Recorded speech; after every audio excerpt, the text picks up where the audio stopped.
Los dos documentos lo tienen en formato digital. ¿Ya? Si no tengan, pida a su compañerito. Recordándoles que los fármacos pueden ser administrados por vía enteral, por vía parenteral, por vía tópica y por vía inhalatoria.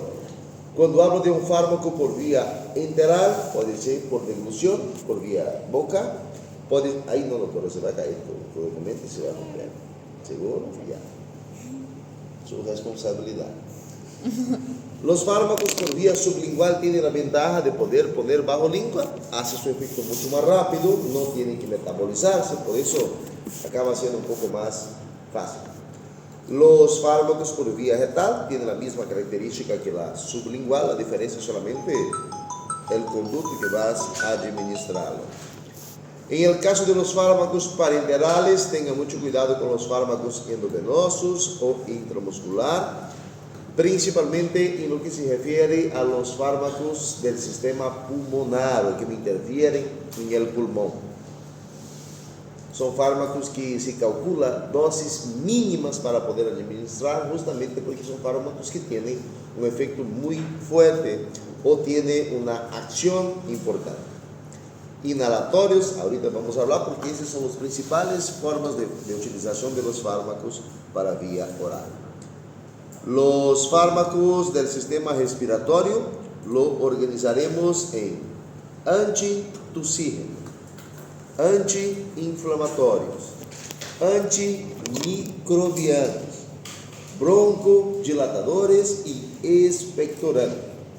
No es lo mismo que tu paciente tenga una tos, por ejemplo, y esa tos sea tos seca, o una tos con flema, o una tos irritativa.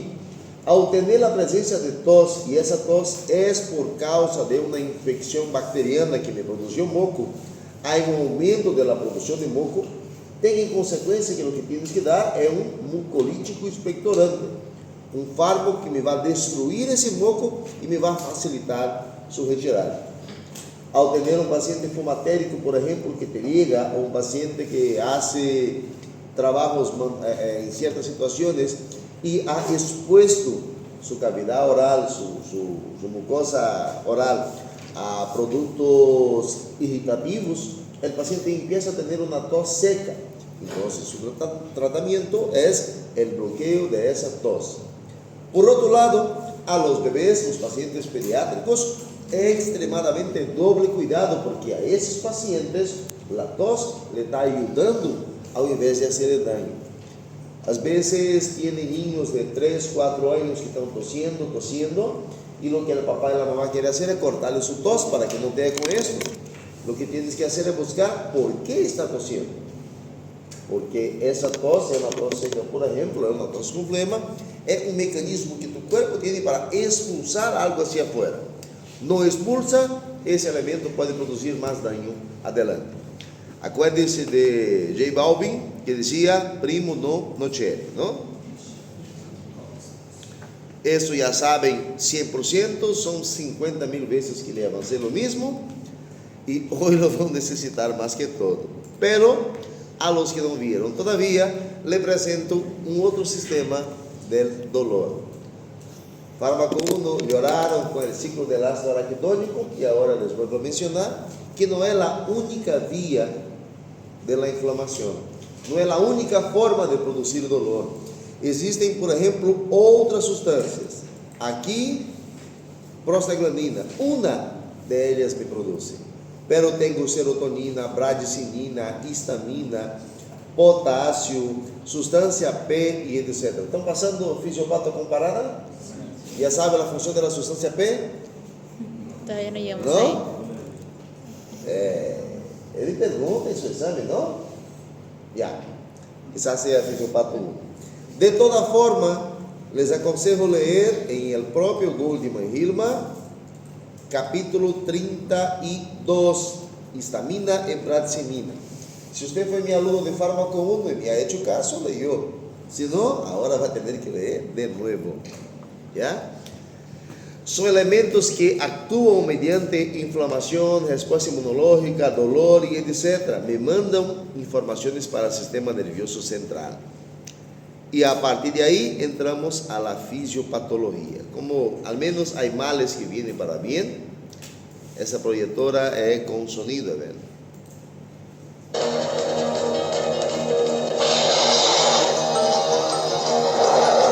La tos es una expulsión súbita de aire desde los pulmones a través de la epiglotis a una velocidad sorprendentemente rápida.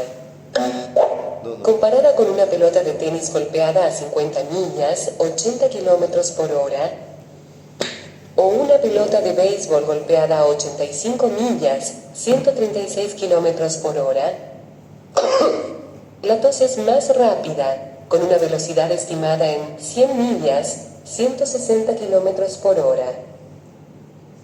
Con semejante fuerza, la tos es el mecanismo que utiliza el cuerpo para despejar los conductos respiratorios de agentes irritantes indeseados. Veamos las cuerdas vocales antes de la tos.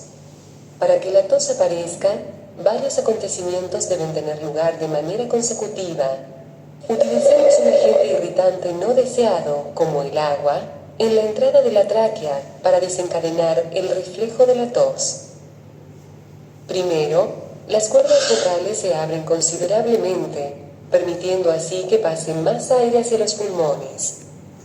Luego, la epiglotis cierra la tráquea y simultáneamente los músculos abdominales y de las costillas se contraen aumentando la presión detrás de la epiglotis.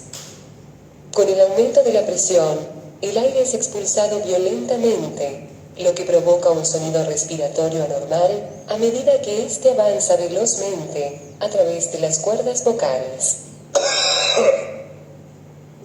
El aire expulsado rápidamente desplaza el agente irritante, haciendo posible respirar cómodamente de nuevo. ¿Qué fármaco le daría, por ejemplo, para esa tos del paciente? En ese caso ahí. Ninguno. ¿Y por qué no le daría ningún fármaco? Porque lo que estás haciendo es expulsando algo que está ahí. ¿Entendieron eso? Debes hacer ese proceso. ¿Y cuándo me justifica entrar con un fármaco antitussígeno o un mucolítico expectorante? Cuando esa tos es permanente, cuando esa tos tiene 2-3 días y empieza a producir síntomas de lesión de cuerdas vocales o de irritación de cuerdas vocales o irritación de la propia faringe, ahí me justifica entrar con un fármaco. Pero en cuanto tengas tu paciente con algo ahí de ese momento, no hay por qué. ¿Me entendieron? Segundo criterio importante: ningún fármaco que vayas a utilizar me corta la función de la epiglotis o la función del diafragma. Ningún fármaco que vamos a utilizar para cortar una tos me va a bloquear ese mecanismo de defensa. Lo que él bloquea es lo que avisa al mecanismo de defensa que algo está pasando. Por ejemplo, si le pido a la doctora que ponga la mano para tapar la luz, póngase la mano así, doctora, ahí en el enchufe. Tapa bien ahí para que nadie pueda ver. Eso, doctora, usted puede encender esa luz, por favor.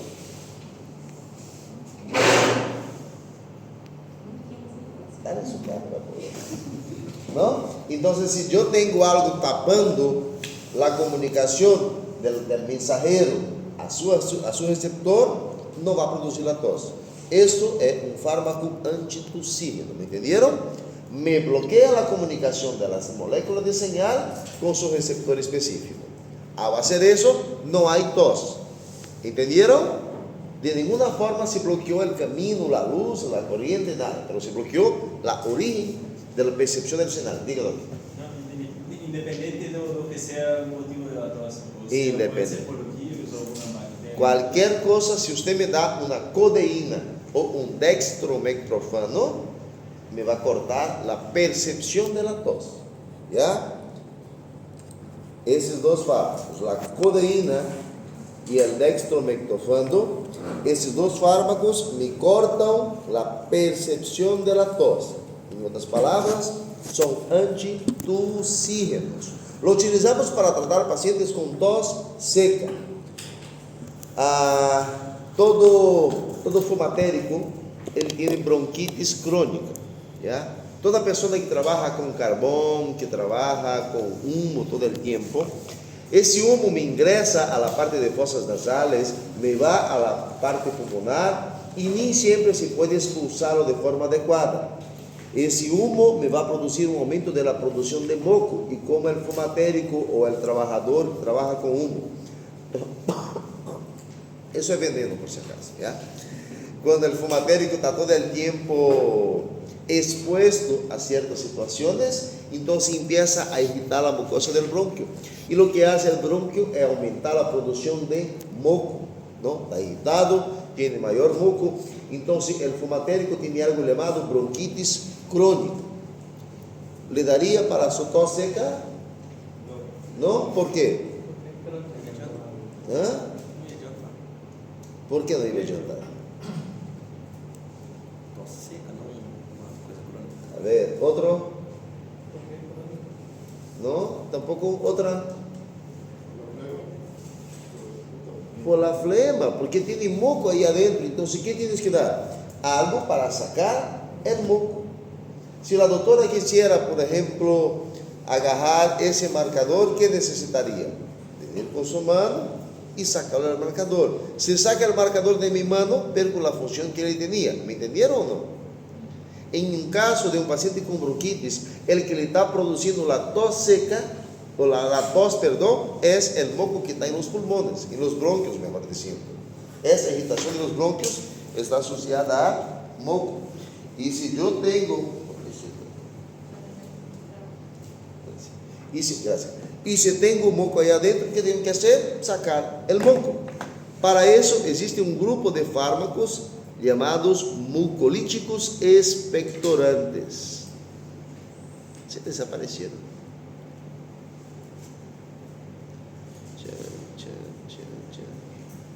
Se sumió de aquí. Ahorita lo voy a buscar dónde está, ¿ya? Pero de toda forma es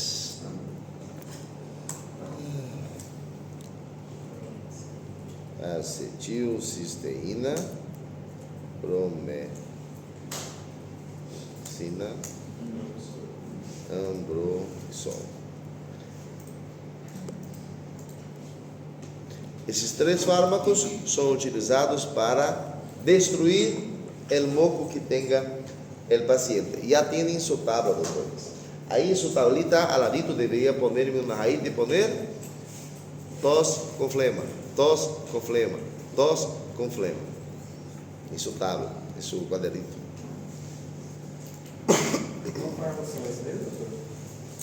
Mucolíticos expectorantes. Son para cortar el moco. Este video acá, jóvenes, le va a ayudar a entender un poco más sobre el caso del resfrío común, el caso de neumonías y todas las afecciones que tendría un paciente, por si acaso. Forma una flema. La vía respiratoria alta prepara el aire inspirado para que, cuando llegue a la tráquea, tenga la misma temperatura del cuerpo y esté totalmente humidificada. La nariz actúa, además, como un filtro que atrapa y elimina las partículas de gran tamaño. Las vibrisas nasales solo están en el vestíbulo de la nariz y tienden a filtrar y retener ¿Consigue escuchar del fondo? ¿Está bien el audio? ¿Llega? ¿Sí? mayores de 15 micras de diámetro. Las partículas mayores de 10 micras impactan en el moco que recubre la mucosa nasal o de la tráquea y los bronquios. El interior de las vías respiratorias está resguardado por el sistema de limpieza mucociliar, conformado por cilios y dos capas de líquido llamadas sol y gel. Cada célula epitelial contiene unos 250 cilios, que en el microscopio parecen pelitos cortos, que se proyectan desde la superficie de la célula y cada uno mide de 2 a 5 micras de longitud. Este sistema atrapa virus y bacterias que afectan el organismo y también partículas tóxicas o no, como el polen, la ceniza, polvos minerales, esporas de hongos y partículas orgánicas. El moco viscoelástico está formado principalmente por agua del 95 al 97%.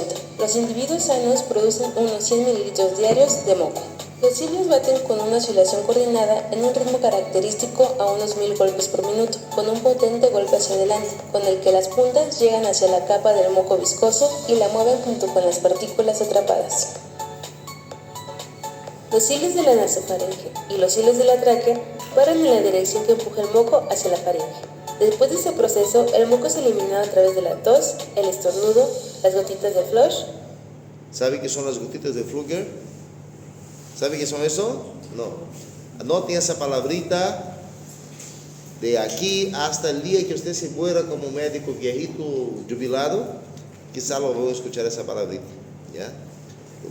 Gotitas de Flügel. Son las gotitas que ahí, por ejemplo, está, cuando nosotros tosiendo, hablando, salen partículas, ¿no ve? Esas son las gotitas, o sea, son las salivas que van espesas en el aire. Y esas gotitas de Flügel es, por ejemplo, donde está la tuberculosis y la mayoría de las infecciones de transmisión aérea oral. El paciente tiene tuberculosis, por ejemplo, y al toser se eliminan esas gotículas en el aire. Esas gotículas se quedan ahí por hasta 45 minutos. Viene un pobre y otro que estaba desavisado, pasa por algo hacia arriba y acaba siendo infectado por tuberculosis. ¿Ya? Y varias otras enfermedades están así, por si acaso. El frío disminuye la resistencia general del organismo frente a las infecciones. Esto es fundamental para entender asma, resfrío común y todas las infecciones que me afectan la vía aérea. Significa que más que preguntar cuántas micras me mide de cualquier huevada que ha visto acá, esto me interesa que entiendan el contexto. La eficacia del sistema mucociliar produce un enlentecimiento del batido ciliar. El frío disminuye la resistencia general del organismo frente a las infecciones, disminuye la eficacia del sistema mucociliar, produce un enlentecimiento del batido ciliar y modifica las características del moco. Ayuda a los pelitos de tus vías respiratorias para no enfermarte. Usa bufanda para cubrir tu boca y nariz en la temporada invernal. O sea, nada que ver la bufanda. Cuando llega a época de frío, lo que pasa es que esos mocos, ese sistema mucociliar de producción de moco y de cilios que hacen un barrido hacia afuera, ellos van enleteciendo, o sea, en vez de conseguir esa capacidad de expulsarse hacia afuera, ellos van quedando más rígidos, más duros. Por ese motivo, las partículas consiguen entrar, se mezclan y en vez de ser mandadas hacia afuera, regresan y quedan hacia adentro, más bien van a aprofundarse cada vez más. ¿Entendieron eso o no? ¿No? Imagínense que aquí tengas un paciente y el paciente tiene virus, moléculas, partículas, lo que usted quiera. Entonces, en un sistema normal, lo que va a pasar es que eso es mandado hacia afuera, ¿ya? Pero en una situación donde esos cilios, esos microcilios que están acá, está horrible su imagen. Esos microcilios que están acá, ellos están lentos. En vez de hacer el sistema de barrido hacia arriba, ellos van a ser un poco más lentos para hacer. Y al ser más lento para hacerlo, al no conseguir hacer, me permite con que el moco con virus vaya cada vez más profundo. Ahora sí, y ahí se produce una enfermedad. Si el cuerpo está calentado, sigue normal. Sigue normal. Eso que no quiero ser más. Exactamente. Aí que hacen usted, me vai tomar una vitamina C porque vai llegar el frío. ¿De qué sirve? Lo que tienes que abrigarte, protegerte. Tenía un paciente, él cuando llegaba la época de frío, lo que él hacía era literalmente tomarse helado, según él, para protegerse de las infecciones. ¿Está bien o está mal? ¿Por qué? Se vai esfriar más su órgano. Entonces, según él funcionaba. Sí, No pues, sé. No sé, Henrique, parece falso. Pero... ¿Ya lo experimento? Não,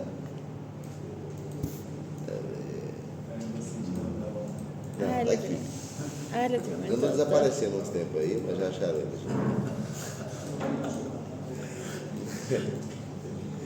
Ai.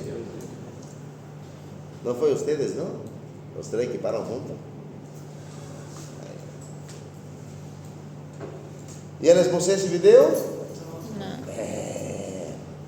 Si ya les pasé el histamínico y fármaco 1, lo voy a ver de nuevo. ¿Histamina, amiga o enemiga? Amiga o enemiga, o amiga enemiga. un servicio de la revista NIH Medline Plus.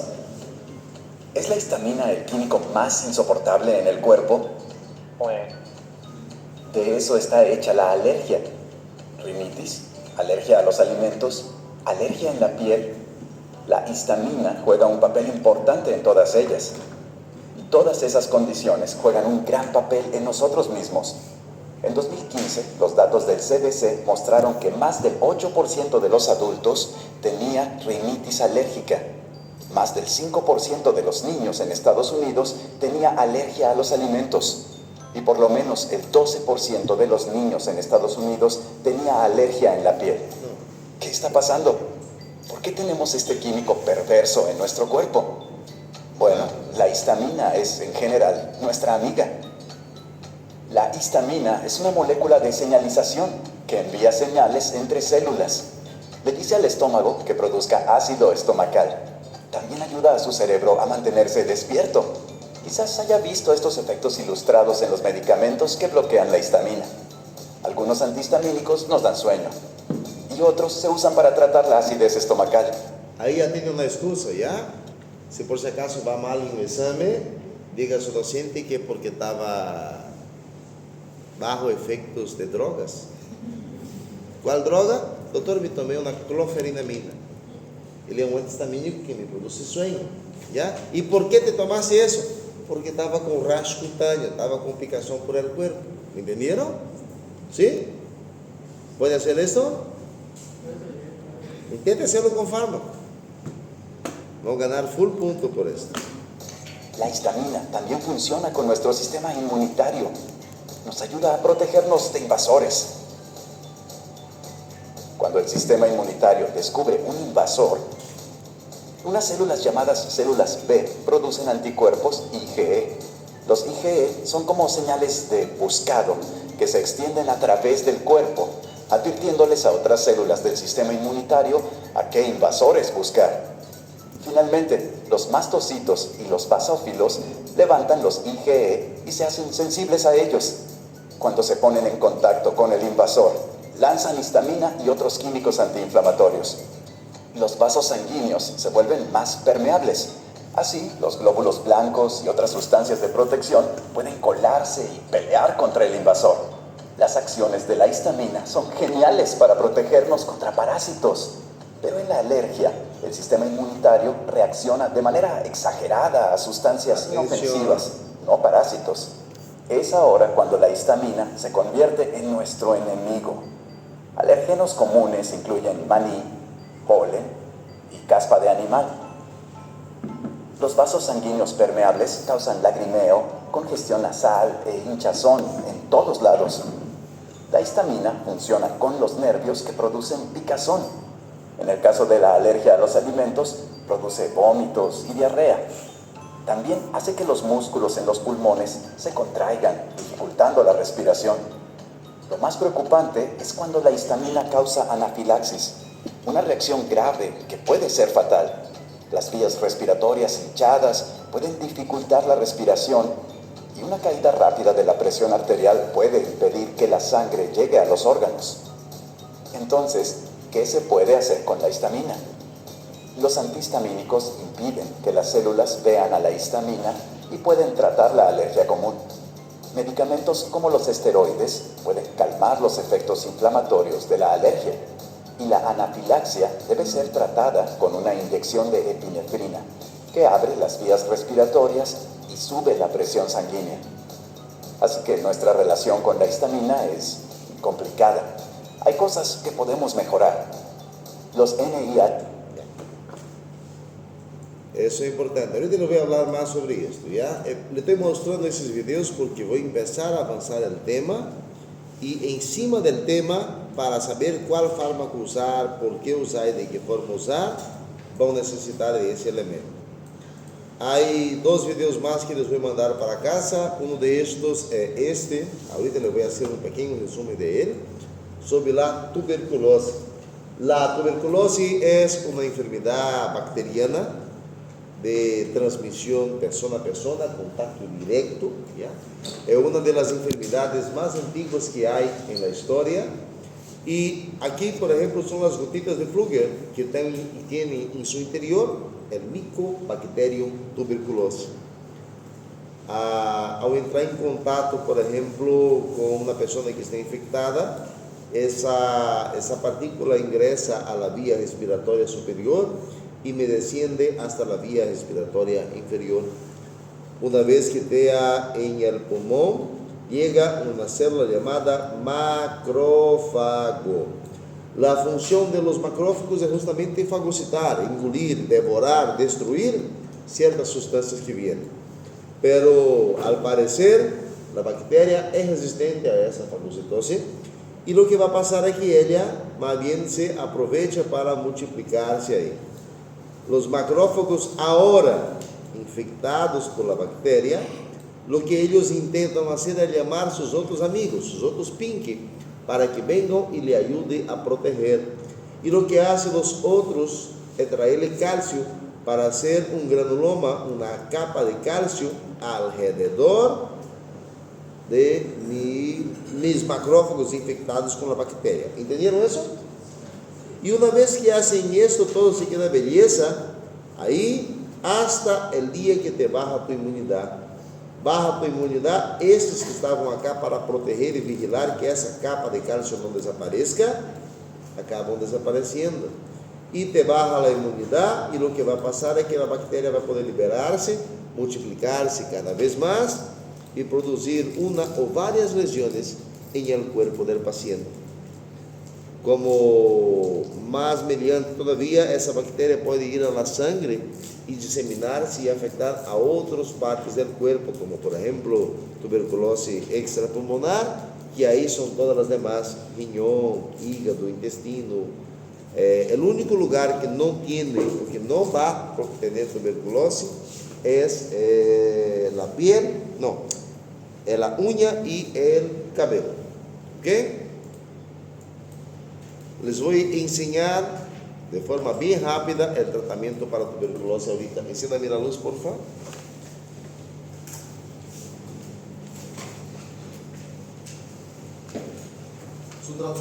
Ahora se mejora, ¿no? El tratamiento para tuberculosis es como si fuera una camioneta. ¿Ya conduciu carro grande? ¿Qué carro? S10. ¿Cuál es mejor, la S10 o la Ranger? S10 é mais. S10 por quê? Tem mais tecnologia. ¿Qué más? ¿El motor es bueno? Mais forte também, né? ¿Para el campo es mejor? Pra mim, sim. Sí, ¿por qué? Mais potência. Porque en la estrada de tierra sí te funciona bien esa. ¿Por qué? ¿Alguien conoce más camioneta? Tem torque. ¿Qué es torque? Torque é a potência do motor em. Como posso dizer? ¿De dónde viene? ¿Quiere decir tração? ¿Tração? ¿Eso quiere decir? Que ¿Cuánto? O torque que ele está falando seria explosão, né? Capacidad. Ya. Me compraron por si acaso una camioneta y normalmente las camionetas vienen 4x4, ¿no ves? ¿Sabe qué significa eso? Traseras 4 horas. Esas ya no sirven más. ¿Ya? Es la peor cosa que hay. Lo que vamos a hacer es vender su 4x4 y comprar la nueva camioneta para tuberculosis. ¿Ya? Los fármacos antituberculosos los organizamos en 4 fármacos que son utilizados al día a día. Uno de ellos se llama rifampicina.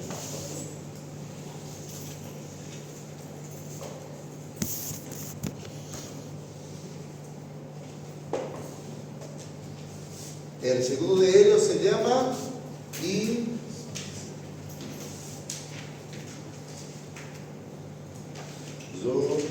isoniazida. El otro,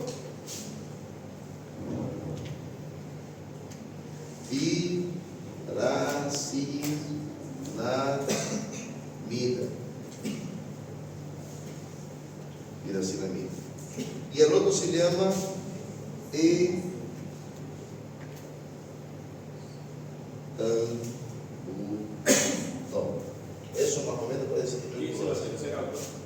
Piracinamida.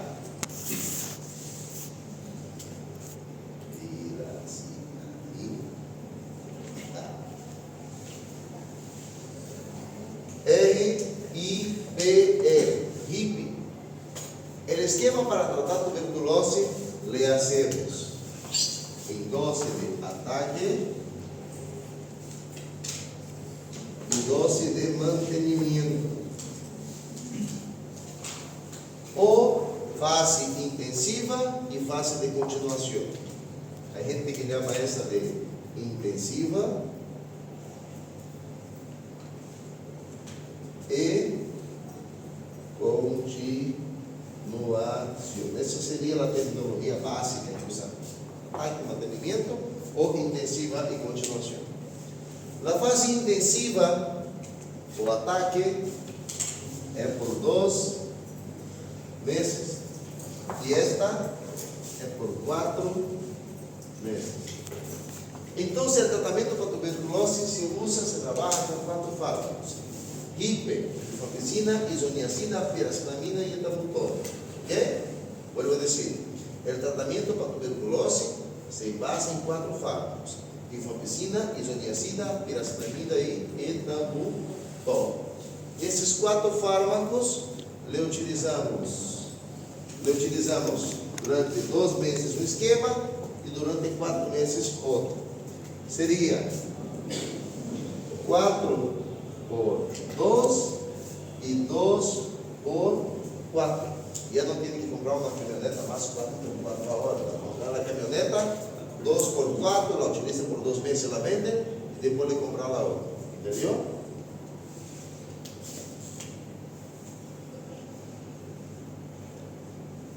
Primero le hace HIPE, rifampicina, isoniazida, etambutol y piracinamida. Doctora, si usted está con tuberculosis, con más de 4 meses, 2 meses de tratamiento, 4 fármacos muy fuertes, y ahora te pasaste la primera fase, va a la segunda, ¿usted se pondría feliz por haber sobrevivido? ¿Sí? Y toda vez que usted está feliz, ¿qué hace? Y ahí está el tratamiento con tuberculosis.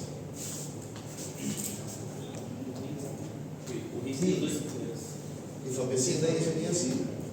Y HIPE, rifampicina, isoniazida, piracinamida y etambutol. Saque su foto, aprendam eso. Ustedes saben que yo doy curso para el grado internato, ¿no ves? No tiene idea de la cantidad de gente que llega al grado desesperado por essa corrida aí. Diga. Doutor, então a dose de ataque seria os 4 fármacos por 2 meses, depois os outros 2 meses, 4. Sí. ¿Ya? Y eso se le da de lunes a sábado. El paciente tiene que ir al centro de salud a tomar su tratamiento. Domingo no se da. Al total son 52 dosis y al total son 104 dosis. ¿Tratamiento de cuándo a cuándo, doctora? ¿De cuándo a cuándo en la semana? Sábado. Domingo, ¿por qué no se da? No, porque domingo es día de churrasco de la Alice. La Alice no trabaja los 8. Sí, es.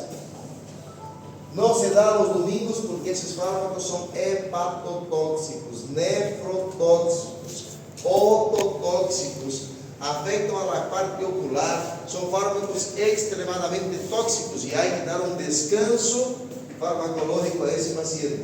Por eso no se da de lunes a lunes, se le da de lunes a sábado. Domingo descansa para que haya un reposo glandular, un reposo hepático. Le voy a poner en su examen que no se da porque domingo la Alice descansa y eso está mal por si acaso. Hay que ver a Alice ahí. Os 2 vai ser o teu descanso. Todos, durante los 2 meses, los 4 meses, los 6 meses total de tratamiento, se da de lunes a sábado. Domingo no.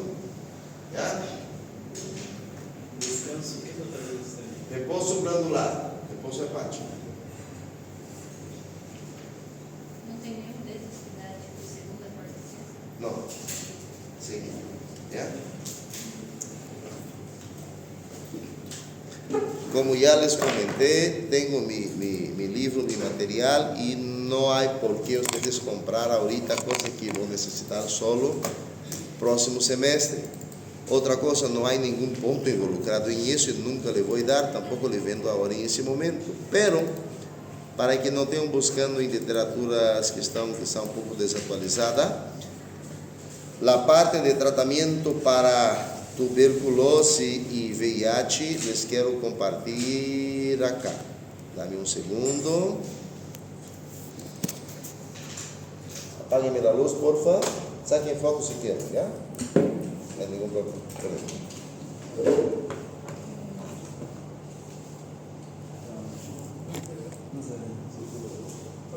Oye, su problema, entonces. Ni modo.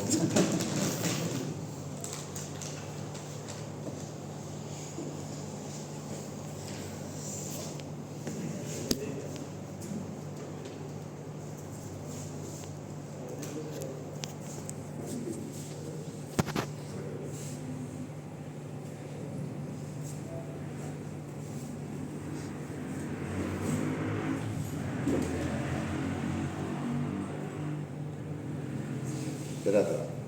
Ven.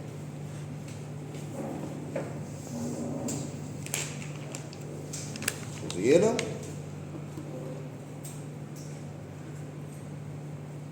Todavía.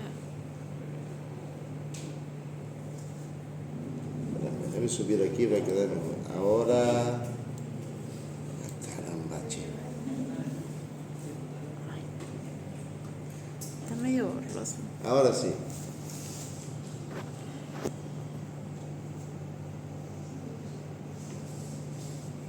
Ya. ¿Listo? ¿Ah?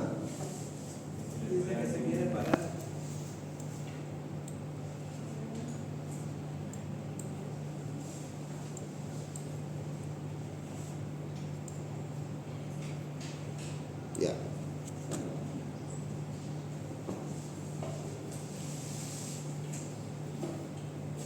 De ese esquema había un fármaco que se llamaba streptomicina. Lo retiramos del esquema antituberculoso. Debemos descubrir a qué familia pertenece la streptomicina. Streptomicina. De VIH.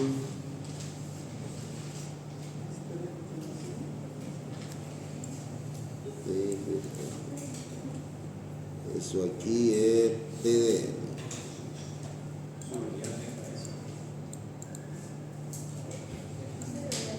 Sí.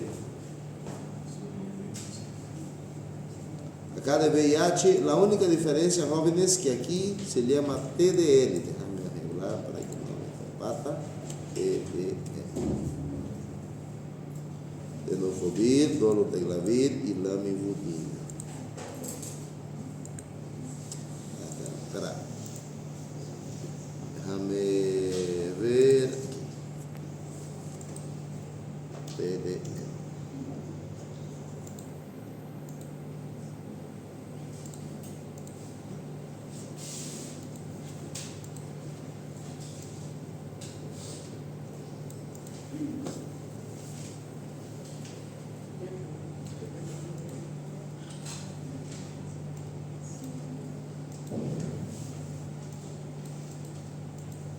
Ya intenté ayudarles aquí, pero no dio. Aquí, saben que el nombre es TDL. Listo.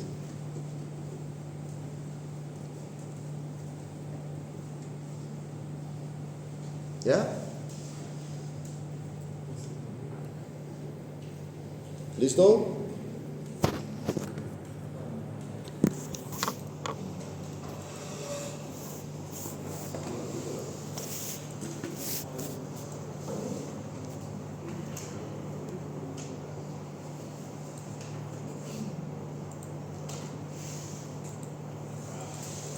Ok, hasta las 10:20 no se clase, ¿no ve? ¿Ah? No, la teórica no. 10:25, ya.